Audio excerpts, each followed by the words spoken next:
I love the way they do the introductions. And now, centralized versus decentralized exchanges. I think just by way of introduction, for those of you who weren't here an hour ago, I'm Crypto Man Run. I run the world's only televised cryptocurrency investment show on CNBC. I also run a fund called On-Chain Capital and an advisory business. And I think maybe we could just start introducing our guests. So let's start over there. My name is Tomás Pérez, CEO, founder of Crypto War Revolution. It's a trading platform. My name is Dan Fleischman. I'm an angel investor in 29 companies in the space and part of the Crypto Watch. We have one of the largest Facebook groups, 38,000 members. So we're really just deep into the crypto. Before we move on to the next one, of the 29 companies that you're invested in, what's the most exciting one? Wow. I mean, you said 29, so. Yeah, I think wherefore.com. Yeah, exactly. Sorry, say that again? So You're welcome. Hey, it's a pleasure. Thanks. Thank you. Thank you. Wherefore.com. Thanks very much. Awesome. Dollars it because is. they're worthless. That is we only classic. Yeah, it must be. We've got a large funny. platform with about 500. It's like we're reverse engineering the travel space. Is the $2 bill literally worthless these days? $2 bills was backed by nothing. I right? love it. No, I agree. That's the point. Hey, and it's a novelty item. yeah, my favorite little fun fact is when everyone says there's no intrinsic Dan's value mic is still on. Maybe you want to they cut the missed it. mic? Even to the extent the U.S. currency has intrinsic value, At least he's it's talking about a crypto. felony to melt pennies to get the copper because the currency's been debased so much. Might be faster to just go let them know. Ah, there we go. All right, so the most exciting of the 29 companies in the space. Let's try that again. Take 3. Yeah, so wherefore.com, they reverse engineered travel. So essentially, instead of you saying, I have $2,000 and I want to go to Hawaii, you say, I have $2,000, where can I go?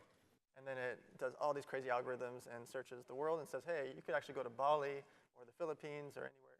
And it starts showing you, it's fascinating. So we were the first investors in it, and then we raised another $1 million, and recently, a few months ago, another $8 million, and it's off to the races. Fantastic.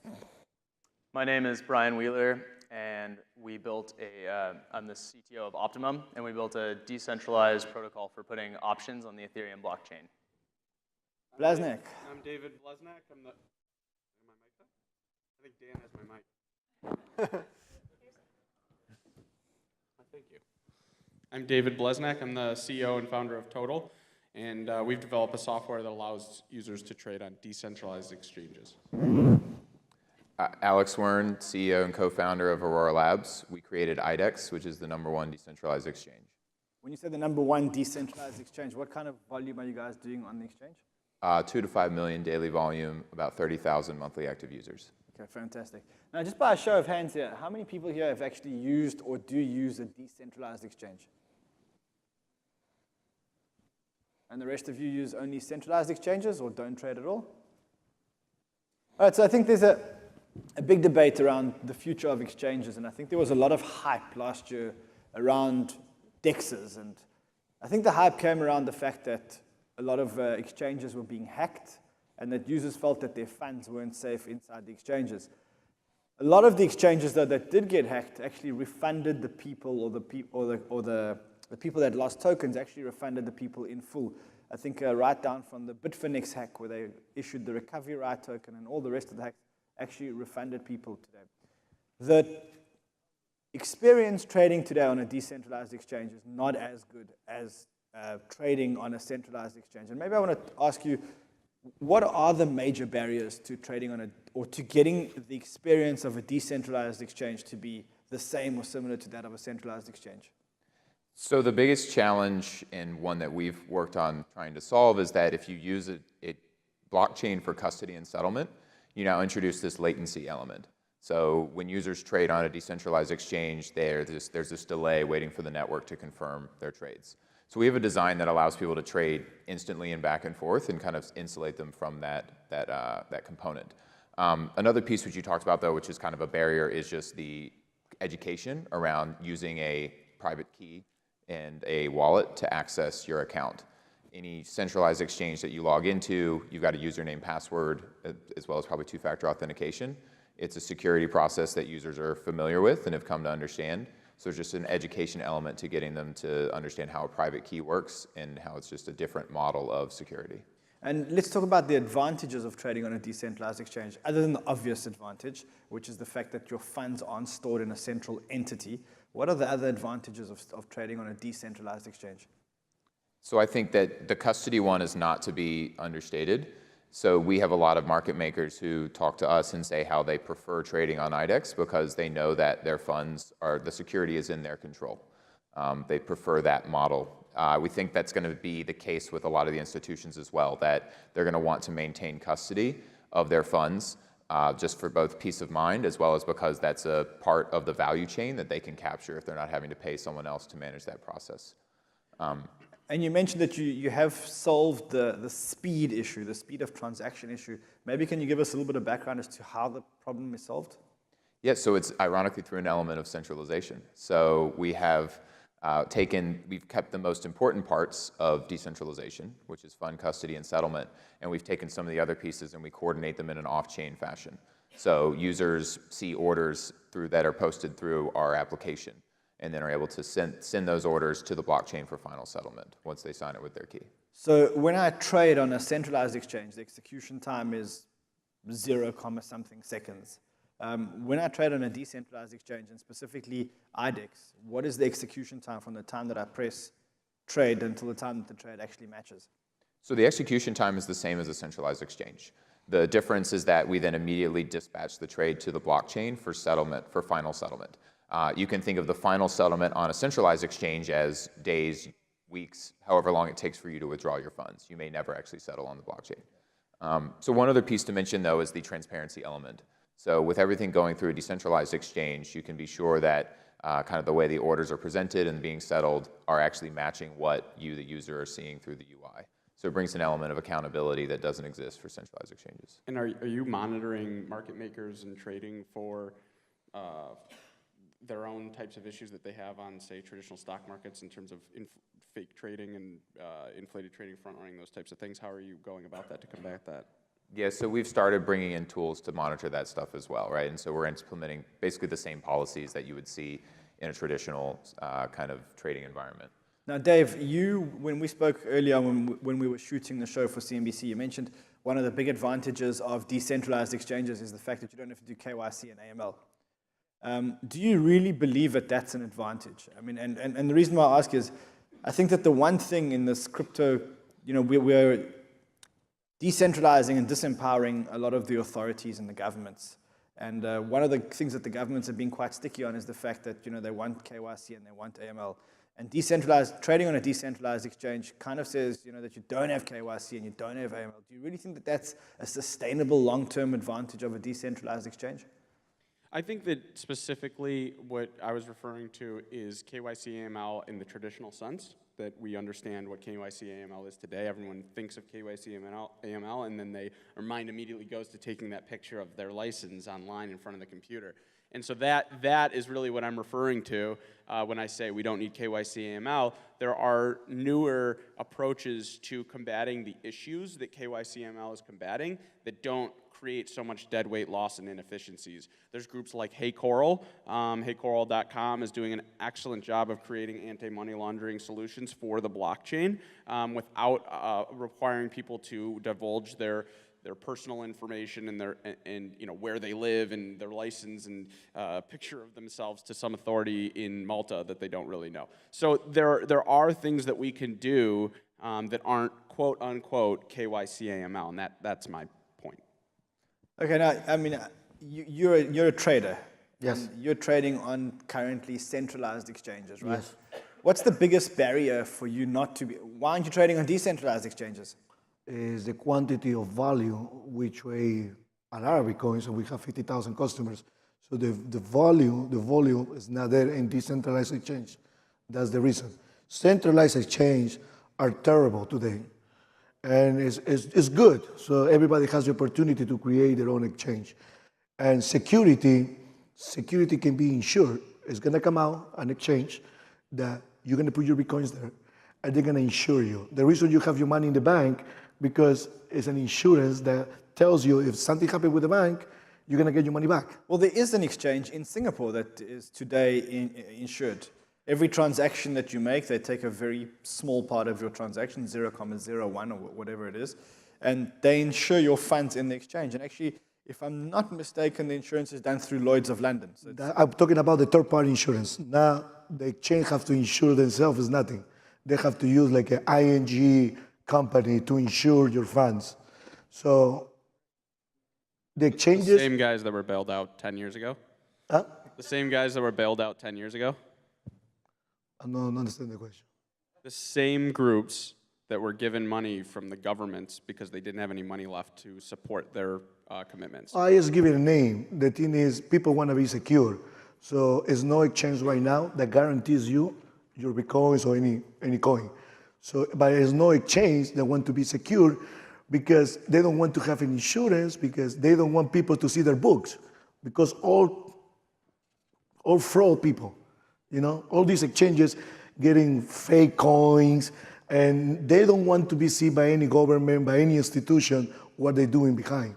But let's fast forward a little bit. I mean, okay, we had the land grab from exchanges in 2017 where everybody started an exchange and most of them were unregulated.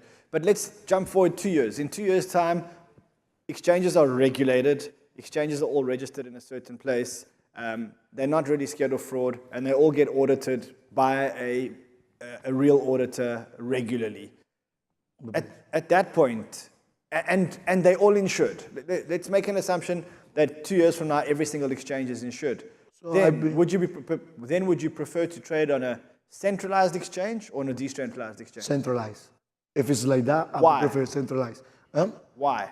Because if it's a centralized exchange, it's a person, it's an authority that is responsible for everything. In a decentralized exchange, you are the responsible guy. If something happens with your assets, you are the responsible, not the exchange. So we're talking about a financial revolution, and the premise of this entire financial revolution is that the ownership of the asset gets transferred to the holder themselves and doesn't sit within financial institutions. And I think what you're saying is something that has been troubling me for quite a while, and that is that people actually don't want to be in charge of their own assets. They want to have a central point to manage their assets. I mean, is that not the case? If you don't hide it, you don't need it. I don't know about that, though. I think that people right now, they are used to it. It's what's familiar to them. They've been doing this for how many years? Hundreds of years? I don't know. You go to a bank, and there's your money, and someone has it. And you get documents notarized by the bank, and they're just this authority for all of this stuff that we just take for granted. We just say, okay, and when, stuff hits the fan, like it did 10 years ago, people are short-sighted. They don't realize that because this whole system is broken, that because we put a Band-Aid on it, we can all just go on with our lives, because most people aren't affected at that layer. They still believe that also their assets are going to be there when they want to go get it. They can go to Starbucks and get paid, and while that's happening, everything is hunky-dory. I see you've got something to say, so get it out. Yeah. I would kind of reject the idea that the whole purpose of this revolution is for everybody to hold on to their own money and be in charge of it. I think that a lot of people don't want that responsibility, and they want to delegate that responsibility. But we're missing a big part of this, which is that the cryptocurrency financial system is open. Anybody can develop on it. The barriers to entry to developing new technology on top of it is so low that even though people may not want to hold their own funds literally in their wallet or in their house, they have so many more choices into who they trust and how they trust that person and what kind of safety nets are in place for them, rather than just leaving it to a handful of banks that happen to have all the power. Yeah, it gives the authority back to the person rather than just the asset. Yeah, exactly. Right. So one other idea I'd like to throw out there is I think some of it's also assuming that the technology to safeguard your keys doesn't evolve. We've spoken with companies that are working on systems that will encrypt keys in such a way that users can log in with the username, password, and interact with them, but then they're not actually stored locally, so you have a bank level of security to that. But then why does that lead towards a DEX? And I think my argument there is that a DEX can be inherently open, and anyone who wants to join and trade on that market can do so. If you look at the history of exchanges themselves, it was brokers coming together to be able to combine their books, to be able to trade across customers and then have it go to settle later. Exchanges today require you to give over custody before you can even participate in the market. So a decentralized exchange will be inherently more inclusive because it has institutions that want to self-custody, individuals that want to self-custody, or those who don't want that burden can use a service that can tap into that. So it can create a larger market. So with the institutional capital now coming into crypto, I mean, if we look at the market structure, what we're seeing is that some big custodian solutions are rearing up their heads. You've got Coinbase, you've got a couple of others that have announced they're doing custodian solutions.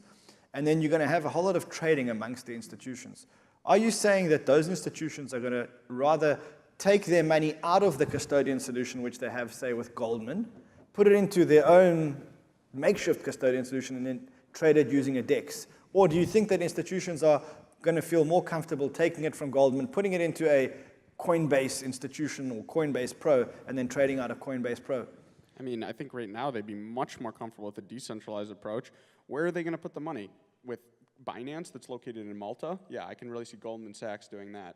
And then the other option is to do something like Coinbase. Who knows what the law is going to say 2 months from now for a Coinbase in the US? So there's no safe place to put your money with someone else. There's no qualified custodian, if you will. I mean, the idea of a crypto custodian is backwards in my mind. I mean, I understand the points they've made, but I'm just saying that I would rather trade from my possession if I was an institution. But this is the thing. If I want to have it, you put your money in the exchange because you want to make money in tradings, correct? Decentralized exchange. No, I put it in there because I haven't had a choice. Yeah, I mean, I don't. No, you put your money in the exchange because you want to trade. No, correct? because there's nowhere else to trade. But you can put it in a wallet, yeah? No, they say Can't people trade that from put their your money in the exchanges is because they want to trade and make daily money. They want to trade. They want to be They active use traders. exchanges today because they want to trade because it hasn't been another option, yes. Okay. Decentralized has not the technology yet. Future, of course. People are going to come with great ideas. Maybe it's going to be better in the future. Of course, can be better in the future. But today, centralized exchanges are faster. They train a lot of value, and that's the reason people have their Bitcoins there, sitting there, because they can trade. Decentralized is not there yet. Can be there tomorrow, and people are going to try. People like it. People trust it. Like he says, one of the reasons that people don't want to have their Bitcoins in their pocket is because they can lose it. People don't trust themselves. Mm-hmm. So, but we're looking for somebody that has a full authority and it's transferable that they can hold my Bitcoins. It's kind of funny, yeah? Of course. But we don't want our money in our pockets. We want to put it somewhere, insure, and is that coming a decentralized organism that does that? Why not? But it's not there yet. So are we maybe going to a world where the more professional traders, the institutional traders, will actually use decentralized exchanges for the same reasons that you guys have said it? But people like Mrs. Blasnek, your mom, and my mom are going to, trade on a centralized exchange and say, we're happy to give somebody else a custodian. We don't want to know about this thing called the private key. We just want to buy That's the philosophy. No, I think that you make some really good points, and the good point that you're making is that in the future, decentralized exchanges will win out because of the user experience. People are used to the centralized exchanges. Centralized exchanges are providing a good user experience. You go on Binance, it's fun, it's easy, and it's fast.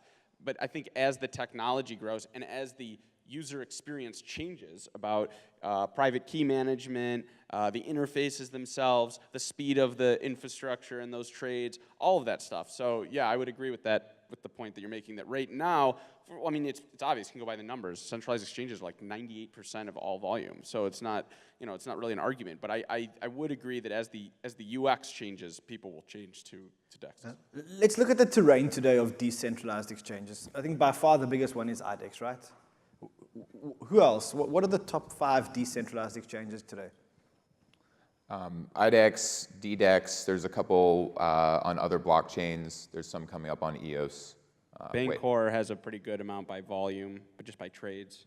And are the decentralized exchanges trading ERC20 tokens and Bitcoin, or have they gone beyond that? So most of the decentralized exchanges are built on Ethereum out of a technological necessity, because smart contracts are, at least today, a requirement for decentralized exchanges, and it's the largest blockchain that it both enables smart contract trading and has a significant number of assets that people are interested in trading. So I guess that's another one of the limitations that we have today of decentralized exchanges, that you are limited to ERC20 tokens. At the moment, yes. I mean, I don't think anyone up here is arguing that the technology is 100% there to make the UX equivalent to a centralized exchange.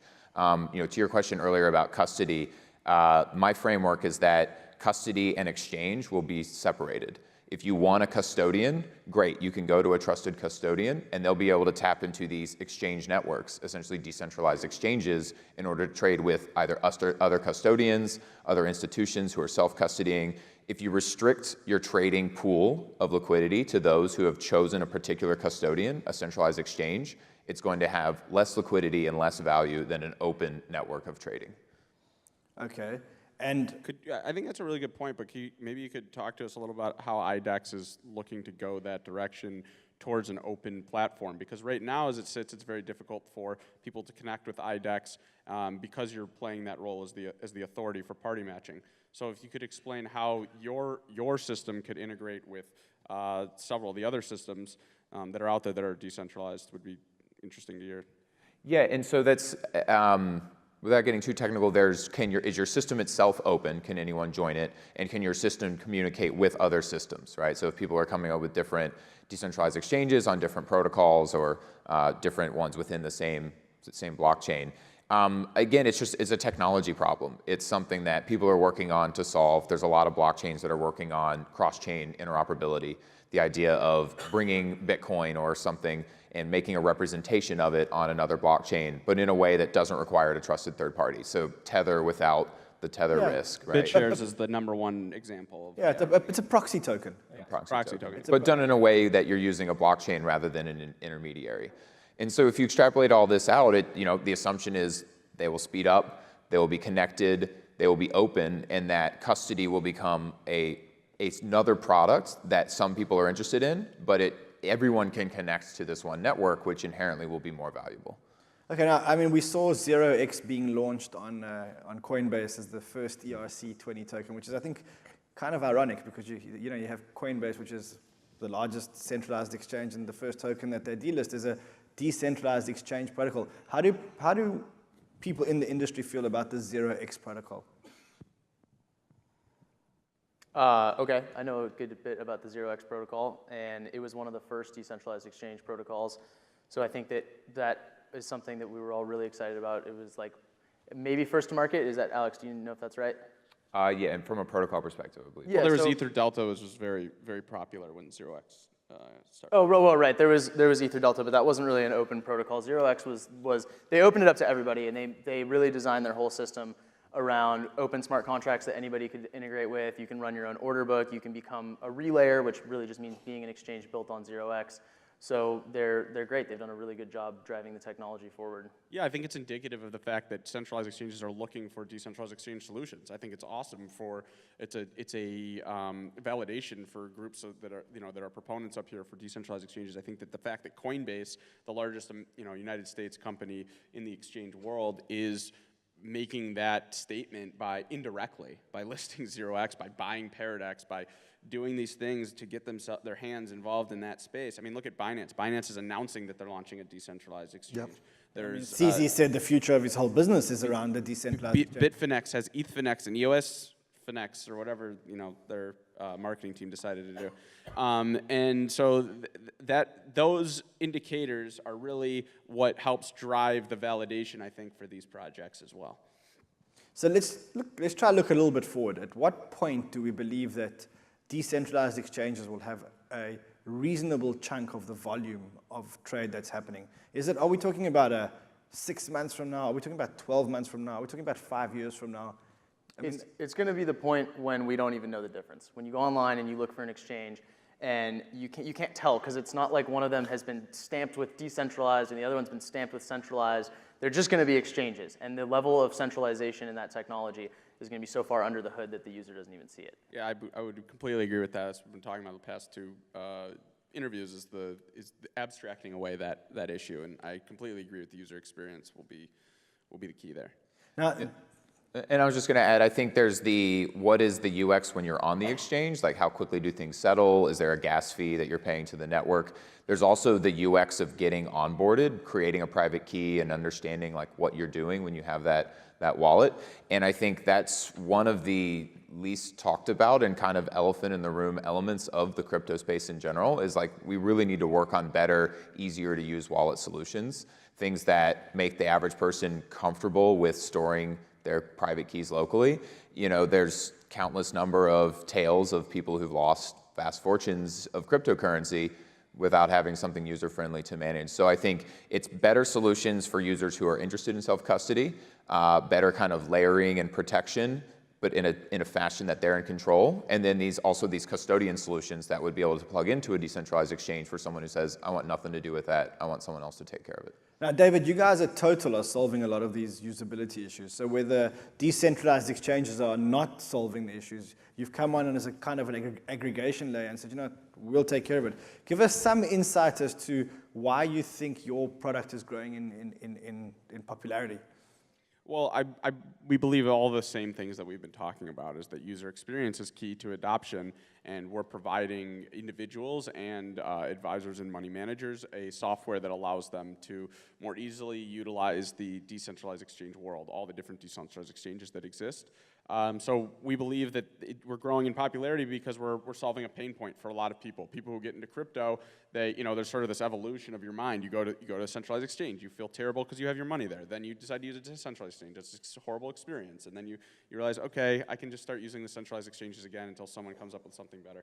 And that's where Total comes in, is we allow you to utilize these decentralized exchanges with an experience that's familiar, that's fun, that's doesn't feel threatening, that you don't need to be a developer to utilize them.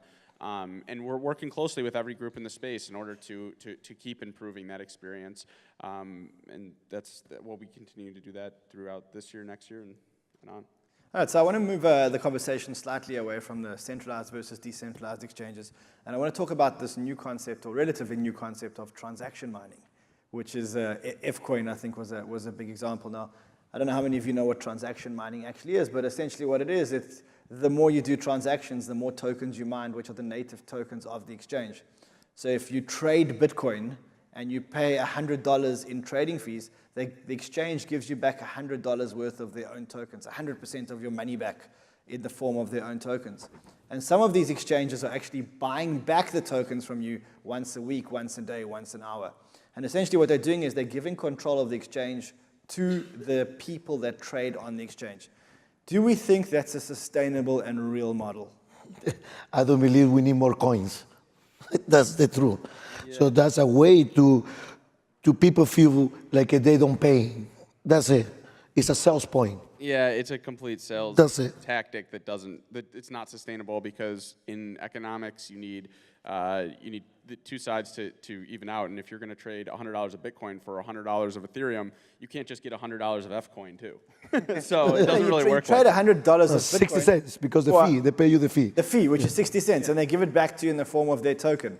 And I think it's a creative form of an ICO, basically, right? It's to get this token, you have to buy in, and you buy in by trading and giving us trading fees. What I haven't heard a bunch about is what their plans are for the token, and you mentioned control. I just don't know much about that. But this is one problem.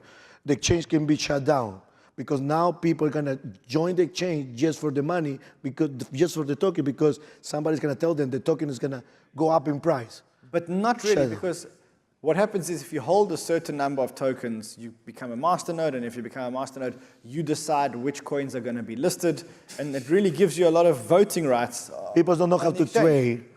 I don't think they're going to have an opinion on that. I think voting rights we have not figured out on-chain governance, even remotely. I mean, people don't want to vote in presidential elections, much less do they want to vote in Fcoin listing token elections. So that's like one big problem with the governance idea. It's a sales point, that's it. So the idea is that as an example, some of these masternodes, when you vote for a token to be listed, you get a percentage of that token trading forever. So if you own a masternode, you're allowed to list one token per quarter, and you get a percentage of the trading fees for that token forever. So you really are incentivized to get tokens listed. But can they just make these tokens out of thin air and then sell them on a secondary market? Like, can I give like, okay, I have 50% of my tokens going to my Fcoin users, but then I'm also just making up another 50% and then selling them for No, the other cash? 50%, the other 50% are usually owned by the exchange, and that's what And then the exchange do they owns. get I think sold? the basic problem is that when we let individuals make decisions, things go awry. So we need to have protocols in place on the blockchain that make sure that none of this, we have to have conversations like this. And that's what most decentralized exchanges do. They level the playing field. They set a standard of rules for the exchange and don't give too much authority to any one individual or any one party. But actually this conversation, and thank you guys for being here, listen us. But one thing that we have to do is, crypto people that wants crypto to go high, is we have to create institution that private, don't wait for the government. Government doesn't do anything. Yes, we have to create an institution that have power that we can check the exchanges.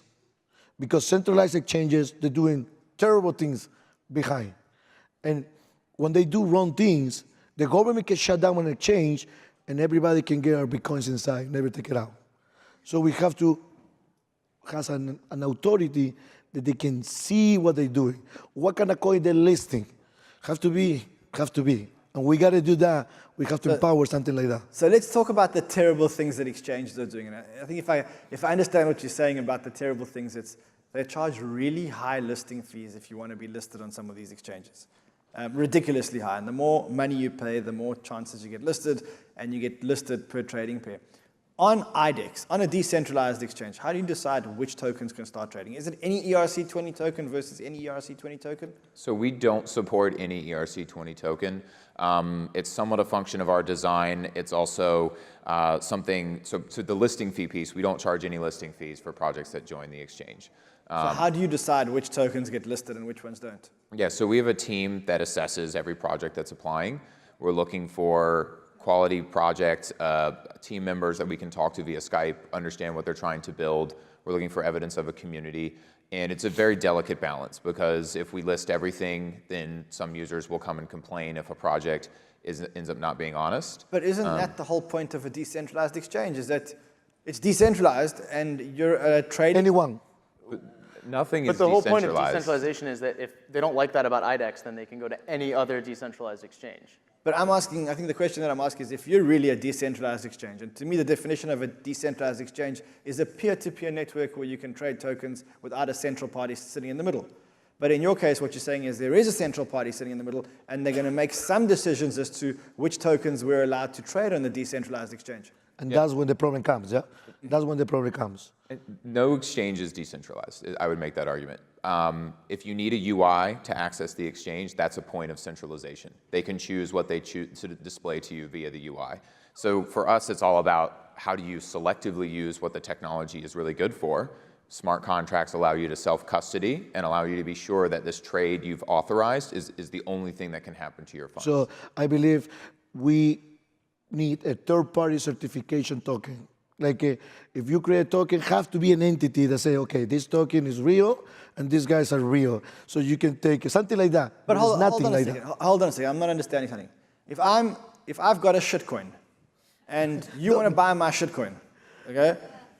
I'm a seller. You're a buyer. It's a shitcoin.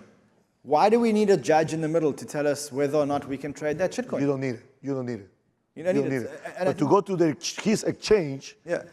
he's going to protect their customers. That's the reason they do it. But you don't need a judge in the middle, but I don't think that's what he's saying. What he's saying is I think we need to consider the idea of decentralization. Does it mean that there are no central points in the entire system front to back? Or does it mean that we've reduced central points of failure? We don't store all of our money in one place. We distribute it. We distribute key management. We distribute security. That's the difference between decentralized and what you're talking about, which is absolutely no centralization whatsoever. But I'm not sure if I agree with you. I mean, I think one of the things that I like about this crypto revolution is that when I send Bitcoin, I live in South Africa and we're not allowed to send money out the country. And whenever we do send money out the country, we have to fill in 1,000 forms so that the bank can authorize whether or not we can get the money out the country. When I use Bitcoin, I know that no one's checking and I can do whatever the hell I want. And that's the part of decentralization that I like. Well, I think there's a couple of fine lines there. It's the fact that no one's checking. It's a public ledger, so they can check. Everybody can check. It. Yeah. So there's But they're not that. approving. Yeah, but you don't attach your identity to it. So if those funds come from an illegal place, then yeah, you're tied to those funds. Okay, so let's put that aside. But the other part of it is using using some interface. Some parts of the exchanges are all centralized. I mean, you can use smart contracts without an interface or from your own wallet from one interface to a different interface, and technically have a decentralized exchange. You can use Total's API and trade across several decentralized exchanges without going to one central place. So there are ways to do this, but it takes there's a lot of technology and a lot of barriers that we're running into right at the moment, like literally in this moment in time, and that's why things like IDEX are great. They've taken a hybrid approach and have certain components that allow the efficiencies to be there while also providing some of the benefits from decentralization. So I think that this is all natural evolution of the space, and we're right in a place where we're going towards complete decentralized exchange. That's my opinion. Well, anybody else got any closing thoughts before we open up the audience for one or two questions? All right, so we've got about 5 minutes. I don't know if anybody in the audience has any questions about decentralized exchanges versus centralized exchanges. Not everyone at once. Yeah. Go. Don't all jump at once. Don't. I think there's a microphone over there. I'll lob one over. What could liquidity pooling mean for DEXs broadly, and what kind of needs to happen to make that a reality? So yeah, that's one of the solutions that we provide at Total is we aggregate the liquidity across multiple different platforms and protocols. You can trade across Bancor, AirSwap, EtherDelta. You can be partially filled across these exchanges just by using our one tool. So the implications of that, I think, are that it gives, as we've already mentioned on here, is that it gives the user a choice. Certain users want to use different market-making tools, different protocols for the way that they trade, whether that's a smart contract platform where they're hidden as a market maker like AirSwap, or it's a mathematical smart contract solution like Bancor or Uniswap, or it may be an open order book solution like Radar Relay. So people can choose which way they want to make markets and then use something like Total to, at the consumer level or for market order level to trade across these venues very easily. So what I think the implications of that are well, there's two sides of it. One, it's more difficult. Now you're using 7 different protocols, but it also can become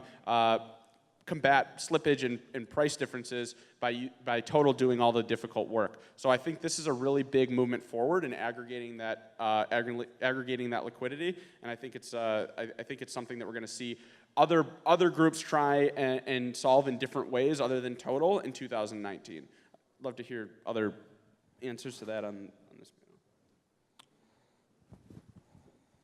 Next question. Have there been any instances where decentralized exchanges have been hacked? And part 2 of that question is, IDEX mentioned there are centralized parts of the business. Are there any vulnerabilities in that centralization within that decentralization, and what are you doing to combat that? So to answer your first question, none where the smart contract itself has been compromised.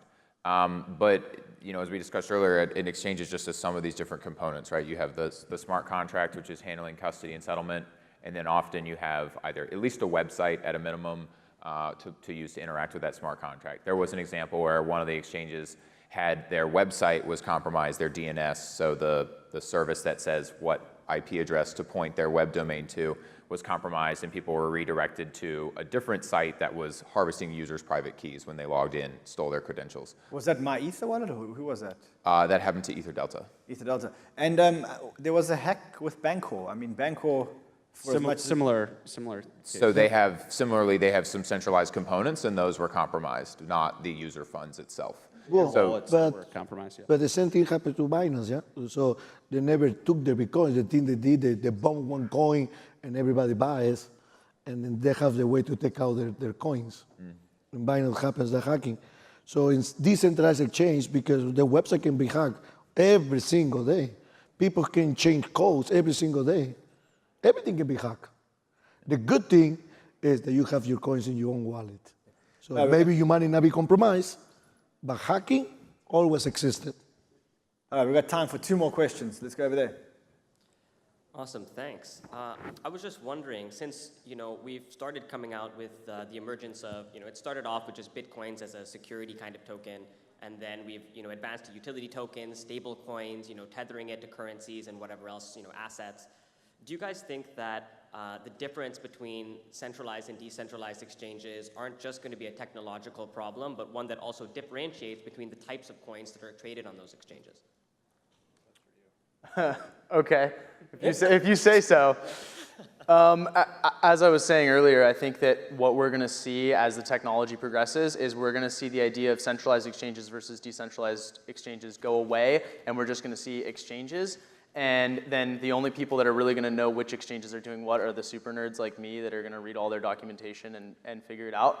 To your point about different coins, there's a lot of people working on layer 2 solutions that allow different coins to be traded atomically across chain. So trading Ethereums for Bitcoins, decentralized atomically. I think it's hopefully just going to meld everything into one smooth, simple experience. Last question. Hey guys, so yeah, let's take away the custody issue and the settlement, and let's just talk about an exchange on-chain.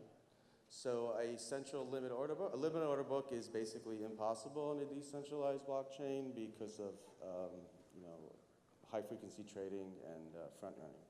So is there any way to compete with a central limit order book that provides liquidity if you can't do it in a decentralized way?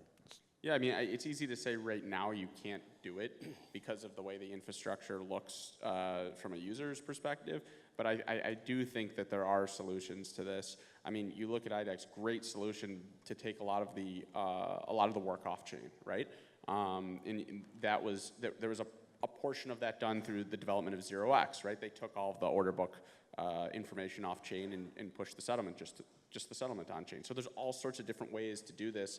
I think that it's still yet to be seen whether we have Plasma or Liquidity.network or any of these other layer 2 solutions to really solve the speed issue for Ethereum, or it might be a layer 1 solution like sharding and the ZK snarks implementation into Ethereum. So there's all sorts of different solutions for what you're talking about. I think it's too early. I think if you look at EOS, for example, may not be as decentralized at the infrastructure layer, but that you can write all of the code. I was talking with Fred yesterday about this.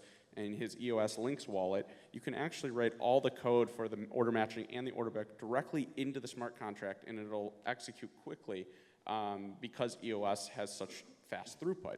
Now, that's the issue. Do you want to use EOS at all? That's up to you. But I'm just saying there are blockchains that are coming out that will allow you to put everything within the contract. Yeah, so one last thing. So double spend was solved, but exchanges require time order makes a difference, and that hasn't been solved yet.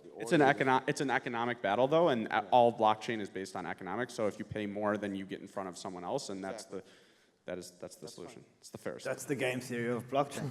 That's the game theory. Rather than what socioeconomic class or what license you have, it's just based on what money or what value you bring. Now we're being flagged down that we should wrap up and leave. So thank you very much. Thank you. Thank you. Thank you, guys. Thank you, guys.